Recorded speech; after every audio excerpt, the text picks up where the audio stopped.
So remember we talked about the Great Schism with the Byzantine Empire and how that split the Roman Catholic Church and the Byzantine Orthodox Church? Well, today we're going to take an opportunity to talk about that Western Roman Catholic Church. Now, I want to emphasize this, that when I'm talking about the Catholic Church, I'm not talking about the Catholic Church of today, I'm talking about the medieval Catholic Church.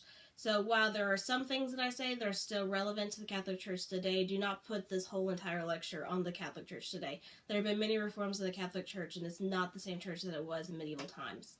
Much like in feudalism, we have a hierarchy in the church. Our top guy is the Pope, and he is over all of the churches in the Catholic Church system. In the faith, he is God's representative on earth. The first Pope was thought to be Peter, that he established the Christian Church. Under him are cardinals, and they select the Pope. Under cardinals are bishops, and they are over priests. And priests have individual churches that they take care of.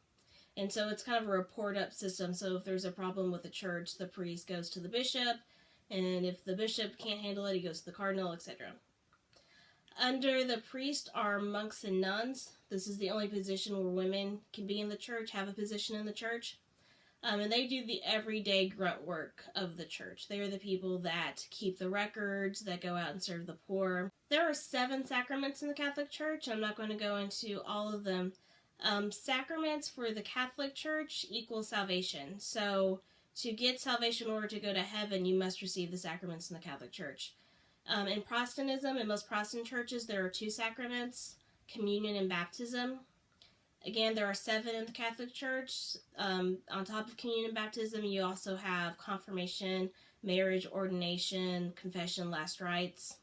The Catholic Church recognizes saints, and saints are kind of people in between you and God, that you pray to the saints and they deliver the message to God. And to become a saint, you have to have committed a miracle or performed a miracle in your lifetime, and there are other requirements. It's very difficult to become a saint. There are certain holy days or holidays in the Catholic Church, more than just Christmas and Easter, and these holidays are really going to involve the whole community, that we're going to see everyday life of the community revolve around the Catholic Church in these holy days. There's celebrations, feasts, festivities, and ordinary people are involved not only in going to Mass, but just other aspects of the Catholic Church. There are certain powers that the Catholic Church has independent of the state. They're known as Papal Laws.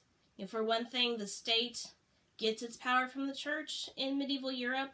Remember, we have Caesaropapism in the Byzantine Empire, but it's the opposite in medieval Europe, where the Pope crowns the king and gives him the power to rule God's lands. Even though if you were noble, kings often had to approve your marriage, the sacrament of marriage and the binding agreement of marriage came from the Catholic Church, and we don't have divorce at this time, so if you want to separate, you have to get approval from the Pope. And so marriage was a lasting binding covenant that you made, and you got that covenant through the church. Again, the Catholic Church is the one who gives salvation through the sacraments, and remember, salvation is the way to heaven. And so the church gets salvation from Jesus, and through the church, Jesus gives out salvation to people. This is going to be misused. Let's say that the church doesn't collect enough money to sustain itself, then the priest can just not give sacraments the next day or the next Mass. And so it's encouraging people to give more money in order to receive their sacraments. And because life was so horrible for our serfs, they're going to be very much focused on the afterlife, and so they're going to give everything they have to the church. The Catholic Church also could pardon sins. You would go and confess your sins to a priest, and the priest would tell you how you could atone for your sins and then be pardoned from your sins. The church also interpreted the Bible. Ordinary people couldn't read the Bible. Only educated people in the church could read the Bible because it was in Latin. And not until Martin Luther is going to publish the Bible in German are everyday people going to be able to read the Bible for themselves. And so they just have to listen and accept whatever the church is telling them. There are a few controversies in the medieval church. One is lay investitures.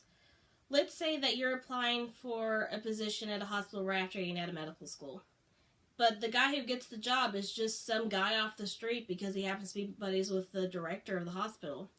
A, this is dangerous, and B, it's not fair because he doesn't have all the training that you had. He didn't have to go through all of the years of school you did, and he still has the position. Same thing with lay investitures. Lay people are people who are not working in the church. They're not clergymen. And so lay investitures are when you give lay people church positions. They haven't been trained. They haven't gone through the schooling for these positions. And so there's going to be controversy in that. Another controversy is the Avion Papcy. This is when we're going to have a French pope who moves the church from Rome to Avion in France.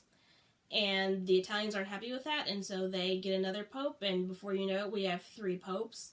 And that's a one-person position, and so you can't make an executive decision with 3 people. Or at least not, a sole executive decision with 3 people. And so it's going to be a very tense time in the church. Eventually, they're all going to die out, and we'll have 1 pope again in Rome.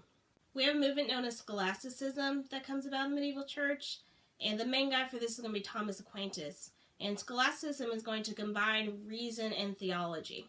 So it's not as superstitious. It's kind of a precursor to the Enlightenment, that God has given humans reason, and so we should use it to interpret the ways of the world. Thomas Aquinas does put theology above reason, so if reason contradicts theology, then you obviously reasoned wrong. That does it for the medieval church. I'll see you next time.